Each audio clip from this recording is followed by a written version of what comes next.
has to give way for you to encounter. A king in your life has to go for you to recognize who really is king. There may be something that dominates you. There may be something that you are addicted to that is preventing you from walking with God. There may be a girl in your life, a boy or man in your life. It may be the pursuit of money, that when money is speaking, God cannot be heard. It may be a problem that you did not bring upon yourself, that is hindering your walk with God. There are people that don't understand why they can't pray. There are people that don't understand what the reason why there is a level they will get to, they can't go beyond. No matter how they try, they go and it just falls back. They try again. That is an Uzziah that has to die for you to receive. That is a power that has to be destroyed for you to see God, to begin your purpose. It was when Isaiah saw the Lord that he heard God's voice. Say, whom shall I send? Who will go for us? And he said, here am I. Many of you do not have a sense of relevance in the church because there is something distracting you. You can't discover your place in this assembly. There is something that you are committed to more than God, that you can't carry out any activity in the church. And you tell yourself that you will compensate God by giving him an offering. He will cool down. God is not a Nigerian.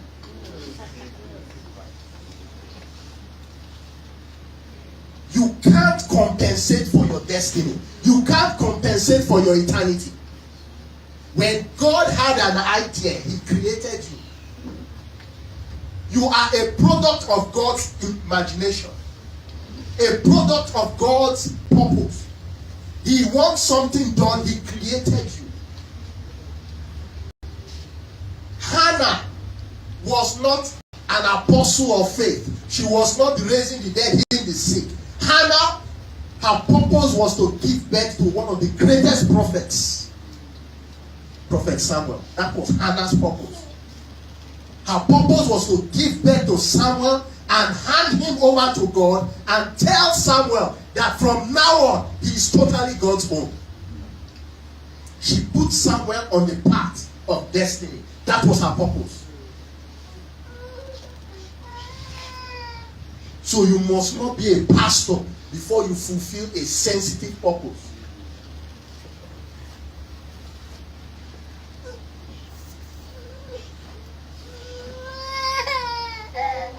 The Bible says in Hebrews chapter 12, verse 1. We are still coming back to this Isaiah, so you can maybe put something on that page. Hebrews chapter 12, verse 1. It says, now that we are compassed about, Hebrews 12, verse 1.